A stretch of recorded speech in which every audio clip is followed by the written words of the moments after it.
ಎಲ್ಲರಿಗೂ ನಮಸ್ಕಾರ. ನನ್ನ ಯೂಟ್ಯೂಬ್ ಚಾನೆಲ್ಗೆ ಸ್ವಾಗತ.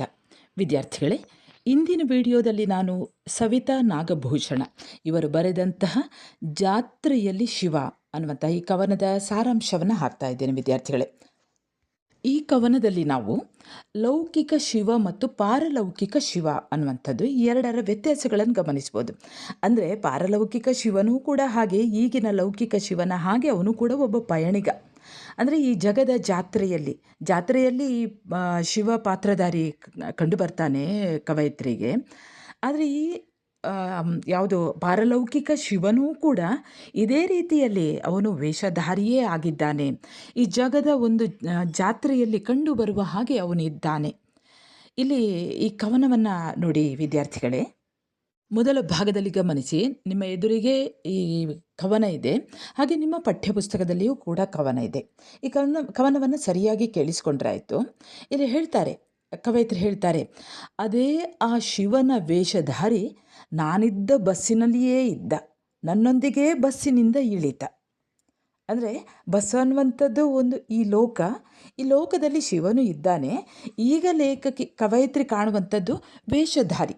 ಅದೇ ಆ ಶಿವನ ವೇಷಧಾರಿ ನಾನಿದ್ದ ಬಸ್ಸಿನಲ್ಲಿಯೇ ಇದ್ದ. ಈ ಲೌಕಿಕ ಜಗತ್ತಿನಲ್ಲೇ ಇದ್ದಾನೆ ಅವನು. ನಾವಿರುವಂಥ ಬಸ್ಸು ಅಂದರೆ ಈ ಲೌಕಿಕ. ಈ ಬಸ್ಸಿನಲ್ಲಿಯೇ ಇದ್ದ, ನನ್ನೊಂದಿಗೆ ಬಸ್ಸಿನಿಂದ ಇಳಿದ. ಆ ಶಿವ ಎಲ್ಲಿ ಹೋಗ್ತಾನೆ ನೋಡಿ.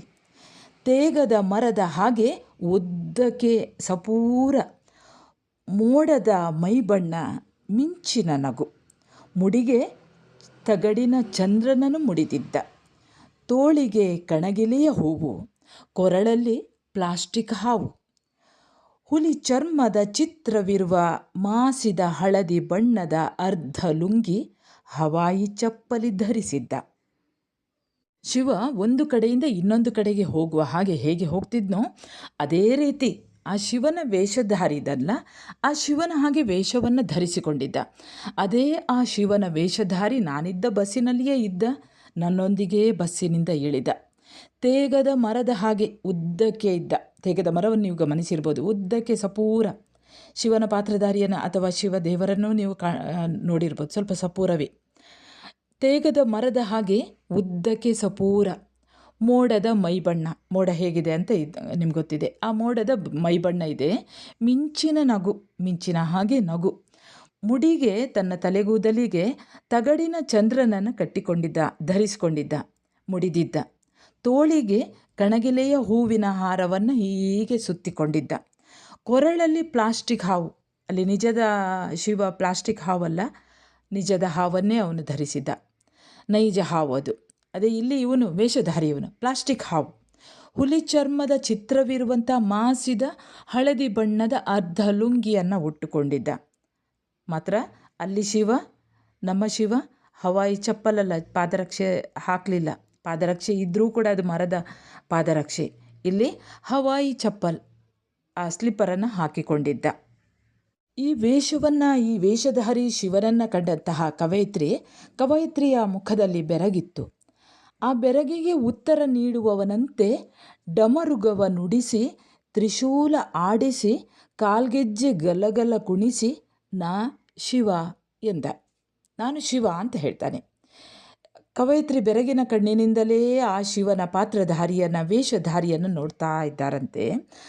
ಆ ಒಂದು ನೋಟಕ್ಕೆ ಉತ್ತರ ಕೊಡುವ ಹಾಗೆ ಡಮರುಗವನ್ನು ನುಡಿಸ್ತಾನೆ, ಹಾಗೆ ತ್ರಿಶೂಲವನ್ನು ಆಡಿಸ್ತಾನೆ, ಕಾಲಿನ ಗೆಜ್ಜೆಯನ್ನು ಗಲಗಲ ಕುಣಿಸ್ತಾನೆ. ನಾನು ಶಿವ ಅಂತ ಹೇಳ್ತಾನೆ ಲೇಖಕಿಗೆ, ಕವಯಿತ್ರಿಗೆ. ನಾನು ಶಿವ, ಆ ಶಿವ ಅಂತ ನೀನು ಬೆರಗು ಪಡಬೇಡ, ನಾನು ಕೂಡ ಶಿವನೇ, ಈಗಿನ ವೇಷಧಾರಿ ನಾನು. ಮುಂದಿನ ಭಾಗ ನೋಡಿ. ಕವಯಿತ್ರಿ ಹೋಗ್ತಾ ಇದ್ದಾರೆ. ಹೇಳ್ತಾರೆ ಕವಯಿತ್ರಿ, ನಾ ಮುಂದೆ ಅವ ಹಿಂದೆ, ಜಾತ್ರೆಯ ಕೌಂಟರ್ನಲ್ಲಿ ಟಿಕೀಟು ಕೊಳ್ಳುವಾಗಲೂ ಬೆನ್ನ ಹಿಂದೆಯೇ ಇದ್ದ, ಗಿಲೀಟು ಒಡವೆಯಂಗಡಿಯಲ್ಲಿ ಕಣ್ಣ ಮುಂದೆಯೇ ಬಂದ, ಫಳ ಫಳ ಹೊಳೆಯುವ ಮೂಗುತಿಯನ್ನು ಅಂಗೈಯೊಳಗೆ ಹೊರಳಾಡಿಸಿ, ಈ ವಜ್ರಕ್ಕೆಷ್ಟಪ್ಪ ಬೆಲೆ ಎಂದು ಅಂಗಡಿಯಾತನ ಛೇಡಿಸಿದ. ಕವಯಿತ್ರಿ ಹೋದ ಹಾಗೆ ಹಿಂದಿನಿಂದಲೇ, ಕವಯಿತ್ರಿ ಮುಂದೆ ಹೋದ ಹಾಗೆ ಹಿಂದಿನಿಂದ ಈ ಶಿವ ವೇಷಧಾರಿ ಬರ್ತಾನೆ. ಜಾತ್ರೆಯ ಕೌಂಟರ್ನಲ್ಲಿ ಅವನು ಅಡ್ಡಾಡ್ತಾನೆ. ಟಿಕೆಟ್ ಕೊಳ್ಳುವಾಗಲೂ ಕೂಡ ತನ್ನ ಬೆನ್ನ ಹಿಂದೆಯೇ ಇದ್ದಾನೆ. ಕವಯಿತ್ರಿ ಹೇಳುವಂತೆ ಈ ಪದ್ಯ ಭಾಗದ ಮೊದಲ ಭಾಗ ಇದೆಯಲ್ಲ, ಅದು ನಮಗೆ ಲೌಕಿಕ ಶಿವನನ್ನು ಪರಿಚಯಿಸ್ತದೆ. ಬಸ್ಸಿನ ಒಳಗಿರುವಂಥ ಆವೇಶಧಾರಿ ಶಿವನ ವರ್ತನೆ, ಹಾಗೆ ಪರಶಿವನ ವರ್ತನೆ, ಇವೆಲ್ಲವೂ ಅವನ ಆ ಪರಿಕರಗಳು, ಆ ಸಾಮಗ್ರಿಗಳು ಶಿವನ ಕೈಯಲ್ಲಿ ಏನಿದೆಯೋ ಅದೇ ಇವನ ಕೈಯಲ್ಲಿ ಇತ್ತು.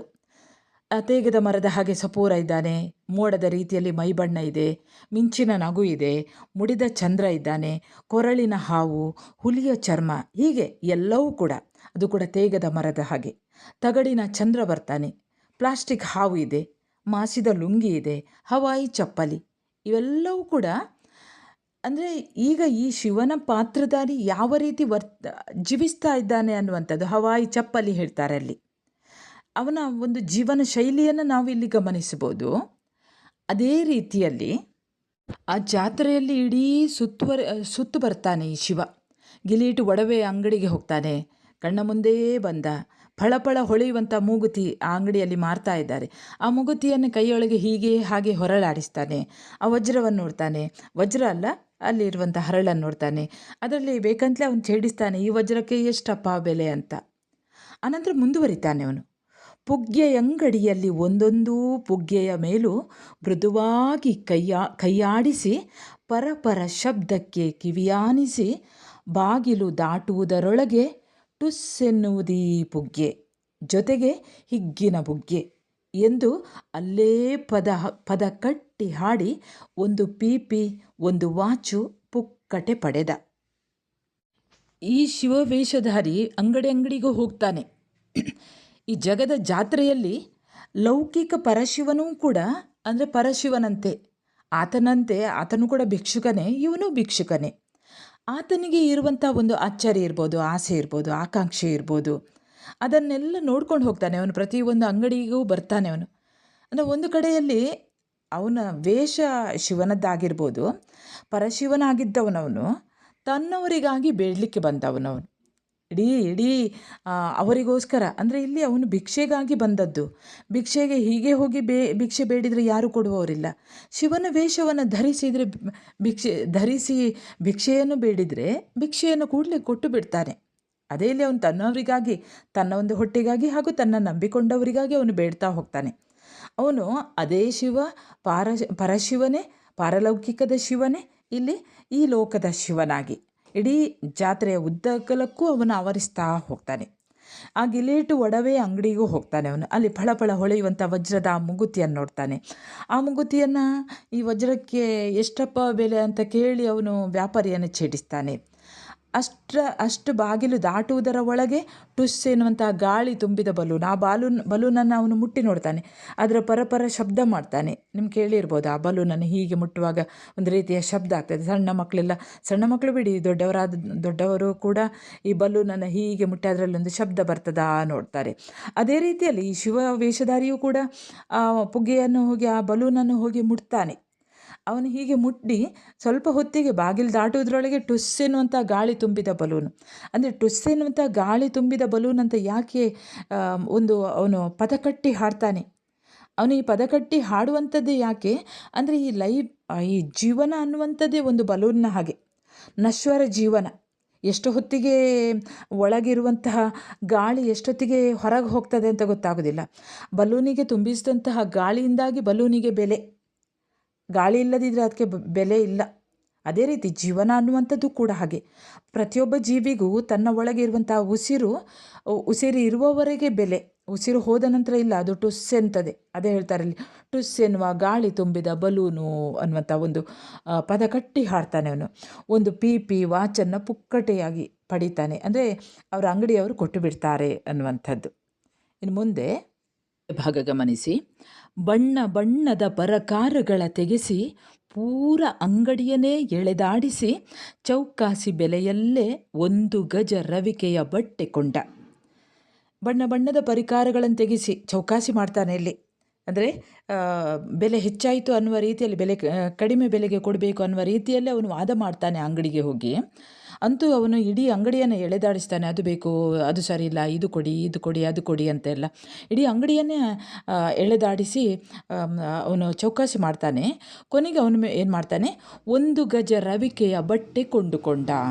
1 ಗಜ ಅಂದರೆ 3 ಫೀಟ್ ಅಳತೆ ಮಾಪಕದಲ್ಲಿ ನಿಮಗೆ ಗೊತ್ತಿರ್ಬೋದು. ಇನ್ನೊಂದು ಅರ್ಥ ಅಲ್ಲಿ ಗಜ ಅಂದರೆ ಆನೆ ಕೂಡ ಹೇಳ್ತಾರೆ, ಆನೆಗೆ ಹೇಳೋದಲ್ಲ ಇಲ್ಲಿ. 1 ಗಜ ಅಂದರೆ 3 ಫೀಟ್, ಅಂದರೆ ಮೀಟರ್ನಲ್ಲಿ ಹೇಳುವುದಾದರೆ 0.9144 ಅನ್ನುವಂಥದ್ದು. ಅಂದರೆ ಅವನು 3 ಈ ಫೀಟ್ನಷ್ಟು ದೊಡ್ಡ ಆ ಬಟ್ಟೆಯನ್ನು ತಗೊಳ್ತಾನೆ. ಅಂದರೆ ಇಲ್ಲಿ ರವಿಕೆಯ ಬಟ್ಟೆ ಕೊಂಡ ಅನ್ನುವಂಥದ್ದು ಇಲ್ಲಿ ನಾವು ಒಂದು ಅರ್ಥದಲ್ಲಿ ಇಲ್ಲಿ ನೋಡಬೇಕು. ಇಲ್ಲಿ ರವಿಕೆಯನ್ನು ಕೊಂಡ ಅನ್ನುವಂತಹ ಈ ಸಾಲುಗಳನ್ನು ಗಮನಿಸಿದಾಗ ಬಹಳಷ್ಟು ಚರ್ಚೆ ಮಾಡಿ ತಗೊಳ್ತಾನೆ ಅವನು. ಅಂದರೆ ಆ ಬಟ್ಟೆಗೋಸ್ಕರ ಅವನು ಚರ್ಚೆ ಮಾಡ್ತಾನೆ. ಅಂದರೆ ನಿಮ್ಗೆ ಗೊತ್ತಿರ್ಬೋದು, ಈಗ ಭಿಕ್ಷೆಗೆ ಬಂದದ್ದು ಪಾತ್ರಧಾರಿ ಅವನು ಶಿವ ಇರ್ಬೋದು, ಅವನು ಪಾತ್ರಧಾರಿಯೇ, ಶಿವ ಬಂದದ್ದಲ್ಲ. ಶಿವನೂ ಕೂಡ ಹೀಗೆ ಈಗ ಹೇಗೆ ಇಲ್ಲಿ ವಾಸ್ತವದಲ್ಲಿ ಹೇಗೆ ಅಂಗಡಿಗಳ ಮುಂದೆ ಹೋದ ಅನ್ನುವಂಥದ್ದು ಹಾಗಲ್ಲ. ಅದೊಂದು ಚಿತ್ರಣವೇ ಬೇರೆ, ಈ ಚಿತ್ರಣವೇ ಬೇರೆ. ಇವನು ತನ್ನ ಹೊಟ್ಟೆಪಾಡಿಗೆ ಬರುವಂಥದ್ದು. ಅಂದು ಇಂಥವನು ತಾನು ಭಿಕ್ಷೆ ಬೇಡಿದಂತಹ ಹಣದಲ್ಲೇ ಅವನು ಆ ರವಿಕೆ ಕಣವನ್ನು ತಗೊಳ್ತಾನೆ, ಅವನು ಬಟ್ಟೆಯನ್ನು ತಗೊಳ್ತಾನೆ. ಮುಂದೆ ಕೆಂಪು ನೀರಿನ ಶರಬತ್ತಿನಂಗಡಿಯಲ್ಲಿ ಗಿಣಿಶಾಸ್ತ್ರದವನೊಡನೆ ಹರಕು ಛತ್ರಿಯ ಅಡಿಯಲ್ಲಿ ಕರಡಿ ಮಜಲು ಕುಣಿತದ ಕರಡಿಯಾಸದವನೊಡನೆ ಅಲ್ಲಿ ಇಲ್ಲಿ ಇಲ್ಲಿ ಅಲ್ಲಿ ಜಾತ್ರೆಯ ಉದ್ದಗಲ ಹಬ್ಬಿ ನಿಂತವನು ಮೋಟು ಬೀಡಿಯ ಸೇದುತ್ತ ಕಡಲೆಯ ಪುರಿಯ ಗುಡ್ಡವ ದಾಟಿ ಹೋದ. ಅವನು ಮುಂದಕ್ಕೆ ಹೋಗ್ತಾನೆ. ಹೋಗುವ ಮೊದಲು ಆ ಬಟ್ಟೆಯನ್ನು ತಗೊಳ್ತಾನೆ, ಅಂಗಡಿಯಲ್ಲಿ ಚೌಕಾಸಿ ಮಾಡ್ತಾನೆ. ಮುಂದೆ ಕೆಂಪು ನೀರಿನ ಶರಬತ್ತಿನ ಅಂಗಡಿಗೆ ಬೇರೆ ಬೇರೆ ರೀತಿಯಲ್ಲಿ ಶರಬತ್ತೆಲ್ಲ ಪಾನೀಯಗಳನ್ನು ಮಾರಲು ಇಟ್ಟಿರುವುದನ್ನು ನೀವು ನೋಡಿರ್ಬೋದು. ಇದು ಜಾತ್ರೆ. ಆ ಜಾತ್ರೆಯಲ್ಲಿ ಎಲ್ಲವನ್ನೂ ಅವನು ತಗೊಳ್ತಾನೆ. ಶರಬತ್ತಿನ ಅಂಗಡಿಗೆ ಹೋಗ್ತಾನೆ, ಗಿಣಿಶಾಸ್ತ್ರದವನಿದ್ದಾನೆ, ಅವನ ಜೊತೆ ಕೂತ್ಕೊಂಡು ಮಾತಾಡ್ತಾನೆ. ಹಾಗೆ ಅವನ ಹರಕು ಛತ್ರಿಯ ಅಡಿಯಲ್ಲಿ ಕೂತ್ಕೊಂಡು ಅವನೊಟ್ಟಿಗೆ ಮಾತಾಡ್ತಾನೆ. ಹಾಗೆ ಕರಡಿ ಮಜಲು ಕುಣಿತದ ಕರಡಿಯಾಸದವರೊಡನೆ ಅವನೊಡನೆಯೂ ಹೋಗ್ತಾನೆ. ಅವನು ಕರಡಿ ವೇಷ ಹಾಕಿಕೊಂಡವನು ಕೂಡ ಕುಣಿತಾ ಇದ್ದಾನೆ. ಎಲ್ಲರೂ ವೇಷ ಕಟ್ಟುವಂಥದ್ದೇ ಭಿಕ್ಷೆಗೆ. ಅದೇ ರೀತಿಯಲ್ಲೇ ಅವನು ಕರಡಿ ವೇಷದವನಿದ್ದಾನೆ, ಅವನೊಟ್ಟಿಗೆ ಇರ್ತಾನೆ, ಅವನ ಜೊತೆ ಕೂತ್ಕೊಳ್ತಾನೆ. ಆ ಗಿಣಿಶಾಸ್ತ್ರದವನು ಆ ಕೊಡೆಯ ಒಳಗೆ ಹೋಗಿ ಕೂತ್ಕೊಳ್ತಾನೆ. ಇದೆಲ್ಲವನ್ನು ಕವಯಿತ್ರಿ ಎಲ್ಲ ಇಡೀ ಜಾತ್ರೆಯಲ್ಲಿ ಏನೆಲ್ಲ ಉಂಟು ಅನ್ನುವಂಥದ್ದನ್ನು ಬಣ್ಣಿಸ್ತಾ ಹೋಗ್ತಾರೆ. ಅಂದರೆ ಈ ಶಿವ ಚೌಕಾಶಿತನದ ಮೂಲಕ ಬಣ್ಣ ಬಣ್ಣದ ವಸ್ತುಗಳನ್ನು ಕೊಂಡುಕೊಳ್ಳಿಕ್ಕೆ ಹೋಗ್ತಾನೆ, ಚೌಕಾಶಿ ಮಾಡ್ತಾನೆ. ಕೊನೆಗೊಂದು ಏನೋ ಒಂದು ತೆಗೆದುಕೊಳ್ತಾನೆ. ಅಲ್ಲಿಂದ ಅವನು ಆ ಶರಬತ್ತಿನ ಅಂಗಡಿಗೆ ಹೋಗ್ತಾನೆ, ಗಿಣಿಶಾಸ್ತ್ರದವನೊಟ್ಟಿಗೆ ಇರ್ತಾನೆ, ಹರಕು ಛತ್ರಿಯ ಅಡಿಯಲ್ಲಿರ್ತಾನೆ, ಕರಡಿ ಕುಣಿಸುವವನ ಜೊತೆಯಲ್ಲಿ. ಹೀಗೆ ಇಡೀ ಜಾತ್ರೆಯ ಉದ್ದಗಲಕ್ಕೂ ಅವನು ನಿಂತ್ಕೊಂಡು ಬಿಡ್ತಾನೆ. ಈಗ ಪದ್ಯ ಭಾಗ 3 ಗಮನಿಸಿ. ಹೋದ ಎನ್ನುವಷ್ಟರಲ್ಲಿಯೇ ಬತ್ತಾಸಿನ ಅಂಗಡಿಯಲ್ಲಿ ಪರಿಚಿತ ನಗೆಯೊಡನೆ ಪ್ರತ್ಯಕ್ಷ. ಮೆಲ್ಲನೆ ಬಳಿ ಸಾರಿ ಗೋಣು ಬಗ್ಗಿಸಿ ಮಗ ಹಸಿದಿದ್ದಾನೆ, ಹೆಂಡತಿಗೆ ಕಾಯಿಲೆ ಅಂದ. ಬಾಡಿದ ಮುಖ ಬಸಿದಿತ್ತು ದುಃಖ. ಗಣಪ ಹಸಿದಿದ್ದಾನೆ, ಗಿರಿಜೆಗೆ ಕಾಯಿಲೆ, ಹೆಂಡತಿ ಮಕ್ಕಳಿಗಾಗಿ ಶಿವನಲ್ಲದೆ ಭವಿ ಅಳುವನೆ. ಇಲ್ಲಿ ಈ ಶಿವ ಅವನೇನೋ ಹೋದ ಅನ್ನುವಷ್ಟರಲ್ಲಿಯೇ ಮತ್ತೆ ಬರ್ತಾನೆ. ಆ ಬತ್ತಾಸಿನ ಅಂಗಡಿಯಲ್ಲಿ ಮತ್ತೆ ಬರ್ತಾನೆ ಪರಿಚಿತ ನಗೆಯೊಡನೆ. ಅಂದರೆ ಭಿಕ್ಷುಕರು ನಗುವಂಥದ್ದನ್ನು ಅಥವಾ ವೇಷಧಾರಿಗಳು ನಗುವಂಥದ್ದು ನೀವು ಗಮನಿಸಿರ್ಬೋದು. ಅವನು ನಗ್ತಾ ಬರ್ತಾನೆ, ಬಂದು ಹೇಳ್ತಾನೆ, ಕವಯತ್ರಿ ಹತ್ತಿರ ಬರ್ತಾನೆ, ಬಂದು ಹೇಳ್ತಾನೆ, ಯಾವುದು ನನ್ನ ಮಗ ಹಸಿದಿದ್ದಾನೆ, ಹೆಂಡತಿಗೆ ಕಾಯಿಲೆ ಉಂಟು ಅಂತ ಹೇಳುವಾಗಲೇ ಅವನ ಬಾಡಿದ ಮುಖ ಬಸಿದಿತ್ತು ದುಃಖ. ಅವನು ಈ ವೇಷ ಧರಿಸಿದ್ದೇ ಅವರನ್ನು ಸಂತೋಷಪಡಿಸಲಿಕ್ಕೆ, ಅವರ ಜೀವನವನ್ನು ಸಾಗಿಸಬೇಕು, ಅವರನ್ನು ಸಾಕಬೇಕು, ಮಗನನ್ನು ಸಾಕಬೇಕು, ಕಾಯಿಲೆ ಇದ್ದಂತಹ ಹೆಂಡತಿಯನ್ನು ಸಾಕಬೇಕು. ಅದಕ್ಕಾಗಿ ತಾನು ಈ ವೇಷವನ್ನು ಧರಿಸಿಕೊಂಡದ್ದು. ಅಲೌಕಿಕ ಶಿವನ, ಪರಶಿವನ ವೇಷವನ್ನು ಈ ಲೌಕಿಕ ವ್ಯಕ್ತಿಯಾದಂತಹ ಲೌಕಿಕ ವೇಷಧಾರಿಯವನು ಯಾವುದಕ್ಕೆ ಉದ್ದೇಶ ಒಂದೇ, ಮಗನನ್ನು ಸಾಕಬೇಕು, ರೋಗಗ್ರಸ್ತಳಾದಂತಹ ಹೆಂಡತಿಯನ್ನು ಸಾಕಬೇಕು. ಇಲ್ಲಿ ಕವಯಿತ್ರಿ ಹೇಳ್ತಾರೆ, ಗಣಪ ಹಸಿದಿದ್ದಾನೆ, ಶಿವನ ಮಗ ಹಸಿದಿದ್ದಾನೆ, ಗಿರಿಜೆಗೆ ಕಾಯಿಲೆ, ಹೆಂಡತಿ ಮಕ್ಕಳಿಗಾಗಿ ಇವನು ಕಣ್ಣೀರು ಸುರಿಸ್ತಾ ಇದ್ದಾನೆ. ತನ್ನ ಹಿಂದಿನ ಜೀವನವನ್ನು ಯೋಚನೆ ಮಾಡ್ತಾ ಇದ್ದಾನೆ. ನೋಡಲು ತಾನು ಶಿವ, ಹೌದು, ದೇವರು, ವೇಷಧಾರಿ ಮಾತ್ರ. ಭಿಕ್ಷೆಗಾಗಿ ಬಂದದ್ದು. ಭಿಕ್ಷೆ ಬೇಡುವುದಾದರೂ ಯಾಕೆ? ತನ್ನ ಜೀವನವನ್ನು ನಿರ್ವಹಿಸಲಿಕ್ಕೆ. ತನ್ನನ್ನು ನಂಬಿ ಬಂದಂತಹ ತನ್ನ ಮಗು ಇದೆ, ತನ್ನ ಹೆಂಡತಿ ಇದ್ದಾಳೆ. ಅವರ ರೋಗವನ್ನು, ಅವರ ಹೊಟ್ಟೆಯ ಹಸಿವನ್ನು ನೀಗಿಸಲಿಕ್ಕೆ, ಆ ರೋಗವನ್ನು ಗುಣಪಡಿಸಲಿಕ್ಕೆ ಅದಕ್ಕಾಗಿ ಹಣದ ಅವಶ್ಯಕತೆ ಇದೆ. ಅದಕ್ಕಾಗಿ ನಾನು ಬಂದೆ ಅನ್ನುವ ರೀತಿಯಲ್ಲಿ ಕೈಯನ್ನು ಚಾಚಿಕೊಂಡು ಈ ಕವಯತ್ರಿ ಎದುರಲ್ಲಿ ನಿಂತು ಬಿಡ್ತಾನೆ ಶಿವ ವೇಷಧಾರಿಯಾದಂತಹ ಈ ವೇಷಧಾರಿ. ಆಗ ಕವಯಿತ್ರಿ ಏನು ಮಾಡ್ತಾರೆ ನೋಡಿ. ಪುಟ್ಟ ಪರ್ಸಿನ ಮೂಲೆ ಮೂಲೆಯನ್ನು ತಡವಿ ರುದ್ರನುಡ್ಡಿದ ಬೊಗಸೆಗೆ 5 ನೋಟಿರಿಸಿ ಇಷ್ಟೇ ಅಂದೆ. ಇಲ್ಲಿ ಕವಯಿತ್ರಿ ತನ್ನ ಪರ್ಸನ್ನು ಹುಡುಕಾಡ್ತಾರೆ. ಹುಡುಕಿ ಅಂತೂ ಅಲ್ಲಿ 5 ರೂಪಾಯಿ ಸಿಗ್ತದೆ. 5 ರೂಪಾಯಿ ಸಿಕ್ಕಿದಾಗ ರುದ್ರನು ಒಡ್ಡಿದ, ರುದ್ರ ಅಲ್ಲಿ ಎದುರು ಶಿವನ ವೇಷಧಾರಿ ಇದ್ದಾನೆ, ಅವನು ಕೈಯನ್ನು ಚಾಚಿ ನಿಂತಿದ್ದಾನೆ.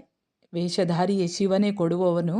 ಆದರೆ ಇಲ್ಲಿ ಈ ಜಾತ್ರೆಯಲ್ಲಿ ಸಿಕ್ಕಂತಹ ವೇಷಧಾರಿ ಶಿವ ತನ್ನ ಎದುರಿಗೆ ಕೈಯನ್ನು ಚಾಚಿ ನಿಂತಿದ್ದಾನೆ. ಅಂದರೆ ನೀವು ಯೋಚನೆ ಮಾಡಬೇಕು, ಆ ಶಿವ ಲೌಕಿಕ ಶಿವ, ಅಲೌಕಿಕ ಶಿವ, ಪಾರಲೌಕಿಕ ಶಿವ, ಪರಶಿವ, ಈ ವೇಷಧಾರಿ ಶಿವ. ಆತ ಕೈಯನ್ನು ಚಾಚಿ ನಿಂತಿದ್ದಾನೆ. ಕವಯಿತ್ರಿ ಕೊಡ್ತಾರೆ 5 ನೋಟನ್ನು ಅವನ ಕೈಯಲ್ಲಿ ಇರಿಸ್ತಾರೆ. ಮಿಂಚಂತೆ ತದಿಗಿಣ ತೋಂ ಎಂದು ನಾಟ್ಯದ ಮಟ್ಟಿನಲ್ಲಿ ಕುಣಿದು ಅರ್ಧ ನಿಮೀಲಿತ ನೇತ್ರನಾಗಿ ನಟರಾಜನ ಭಂಗಿಯಲ್ಲಿ ನಿಂತು ಬಿಟ್ಟ. ಅಲ್ಲಿ ಹೇಳ್ತಾರೆ, ಎಷ್ಟು ಖುಷಿಪಟ್ಟ. ತಾನು ಕೊಟ್ಟಂತಹ 5 ರೂಪಾಯಿಯ ನೋಟನ್ನು ನೋಡಿ ಅವನು ಕೂಡಲೇ ಒಂದು ನೃತ್ಯವನ್ನು ಮಾಡಿಬಿಡ್ತಾನಂತೆ. ತದಿಗಿಣ ತೋಮಿ ಎಂದು ಅಲ್ಲಿ ಹೇಳ್ತಾರೆ. ಆ ಒಂದು ನೃತ್ಯವನ್ನು ಬಹಳ ಖುಷಿಯಿಂದ ಅವನು ನೃತ್ಯವನ್ನು ಮಾಡ್ತಾ ಇದ್ದಾನೆ. ಅಂದರೆ ಹೇಗೆ ಆ ಅಲೌಕಿಕ ಶಿವ ಮತ್ತು ಆ ಪರಶಿವನಂತೆ ಈ ಲೌಕಿಕ ಶಿವನೂ ಕೂಡ ಭಿಕ್ಷುಕವೇ, ದೊಡ್ಡ ಭಿಕ್ಷುಕವೇ. ಆತನಿಗೂ ಸಂಸಾರದ ಜಂಜಾಟಗಳಿವೆ. ಹೆಂಡತಿ ಮಕ್ಕಳಿಗಾಗಿ ಶಿವನಲ್ಲದೆ ಭವಿ ಅಳುವನೆ. ಈ ಭವದಲ್ಲಿ ಹುಟ್ಟಿ ಬಂದಂತಹ ಯಾರಾದರೂ ಅಳುವರೆ? ಇವನು ಒಂದು ರೀತಿಯಲ್ಲಿ ಸಾಕ್ಷಾತ್ ಶಿವನೇ. ಅಂದರೆ ಲೋಕದ ಸಹಜ ಗುಣಗಳಾದಂತಹ ಹಸಿವು, ಕಾಯಿಲೆ, ಬಾಡಿದ ಮುಖ, ದುಃಖದ ಸ್ಥಿತಿ, ಬದುಕಿನಲ್ಲಿ ಬರುವಂತಹ ಎದುರಾಗುವಂತಹ ಕಷ್ಟ, ನೋವು, ನಲಿವು, ಹೆಂಡತಿ ಮಕ್ಕಳಿಗಾಗಿ ಬೇಡುವಂತಹ ಸ್ಥಿತಿ, ಈ ಇಹ ಪರಗಳನ್ನು ಬೆಸೆಯುವಂತಹ ಪರಿ ಇದು ಅಂತ ನಿರೂಪಕಿ ಅಂದರೆ ಈ ಕವಯತ್ರಿ 5 ರೂಪಾಯಿಯ ನೋಟನ್ನು ಅವನ ಬೊಗಸೆಗೆ ಹಾಕಿದ ತಕ್ಷಣ ಲೌಕಿಕ ರುದ್ರ ಮಿಂಚಂತೆ ಹೊಳೆದು ತದಿಗಿಣ ತೋಮ್ ಅನ್ನುವಂತಹ ನಾಟ್ಯವನ್ನು ಮಾಡ್ತಾನೆ. ನಟರಾಜನ ಭಂಗಿಯಲ್ಲಿ ಅರ್ಧ ನಿಮೀಲಿದ, ಅರ್ಧ ಮುಚ್ಚಿದ ಕಣ್ಣುಗಳಿಂದ, ನೇತ್ರಗಳಿಂದ ಅವನು ನಿಂತು ಬಿಡ್ತಾನೆ. ಅಂದರೆ ಇದು ಪರಶಿವ ಮತ್ತು ಲೌಕಿಕ ಶಿವರಿಬ್ಬರೂ ಕೂಡ ಏಕೀಭವಿಸೋದು, ಅಂದರೆ ಒಂದಾಗುವಂತಹ ವಿನೂತನವಾದಂತಹ ಒಂದು ಶಿವನ ಸಾಕ್ಷಾತ್ಕಾರ ಅನ್ನುವುದರೊಡನೆ ಈ ಒಂದು ಕವಿತೆ ಪೂರ್ಣವಾಗಿ ಬಿಡ್ತದೆ. ಕೊನೆಯದಾಗಿ ಬಿಟ್ಟ ಬಾಯಿ ಬಿಟ್ಟಂತೆಯೇ, ನೆಟ್ಟ ಕಣ್ಣು ನೆಟ್ಟಂತೆಯೇ, ಎರಡೂ ಕೈ ಜೋಡಿಸಿ ಮೈದುಂಬಿ ನುಡಿದು ಬಿಟ್ಟ ಸಾಕ್ಷಾತ್ ಶಿವ, ಸಾಕ್ಷಾತ್ ಶಿವ. ಅದೇ ಇಲ್ಲಿ ಆ ಎರಡೂ ಶಿವರಿಬ್ಬರೂ ಕೂಡ ಅಲೌಕಿಕ ಶಿವ, ಪರಶಿವನೇ ಈ ಲೌಕಿಕ ವೇಷಧಾರಿಯೊಂದಿಗೆ ಆತನೇ ಈತನು, ಈತನೇ ಆತನು ಅನ್ನುವ ರೀತಿಯಲ್ಲಿ ಕೈಯನ್ನು ಜೋಡಿಸಿ ಈ ಕವಯಿತ್ರಿಯ ಎದುರಿಗೆ ನಿಂತು ಬಿಡ್ತಾನೆ. ವಿದ್ಯಾರ್ಥಿಗಳೇ, ಇಲ್ಲಿಗೆ ಜಾತ್ರೆಯಲ್ಲಿ ಶಿವ ಅನ್ನುವಂತಹ ಕವನದ ಸಾರಾಂಶ ಮುಕ್ತಾಯವಾಗಿದೆ.